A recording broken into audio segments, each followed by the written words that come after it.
السلام علیکم دوستو، رابعہ بالا خاتون پیدائش 1324 جنوری۔ وہ مشہور سلطان عثمان اول کی دوسری بیوی تھی۔ شیخ ایڈیبلی کی بیٹی اور سلطنت عثمانیہ کے علاءالدین پاشا کی ماں تھی۔ عثمان اور رابعہ بالا خاتون کی شادی 1289 میں ہوئی۔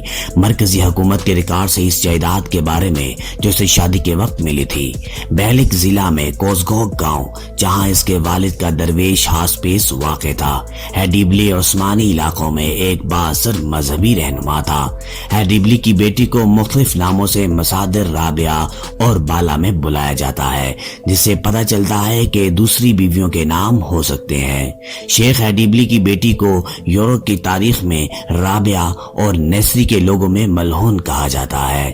مؤخر ذکر روایات غالب ثابت ہوئی اور اورحان کے والدہ ملعون خاتون جو عمر عبدالعزیز بیگ کی بیٹی ہیں، عام طور پر شیخ ایڈیبلی کی بیٹی سمجھی جاتی ہے۔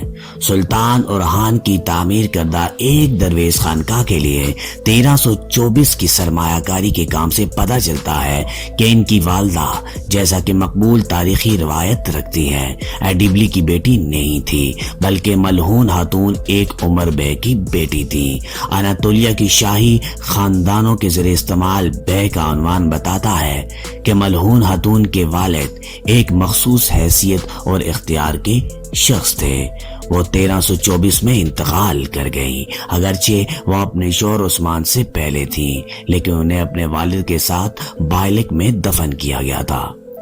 2019 میں کی ترک تاریخی fiction TV series Kurulus Osman میں بالا خاتون کو ترک اداکارہ نے پیش کیا اور کارلوس عثمان ارطغرل کے بعد پیش ہوا، اور یہ بہت ہی زیادہ مقبول ترین ڈرامہ ثابت ہوا۔ مزید انٹرسٹنگ ویڈیوز کے لیے ہمارے چینل کو سبسکرائب اور بیل آئیکن کو پریس ضرور کیجیے گا، تاکہ ہر آنے والی انٹرسٹنگ ویڈیوز آپ کو بآسانی مل سکیں۔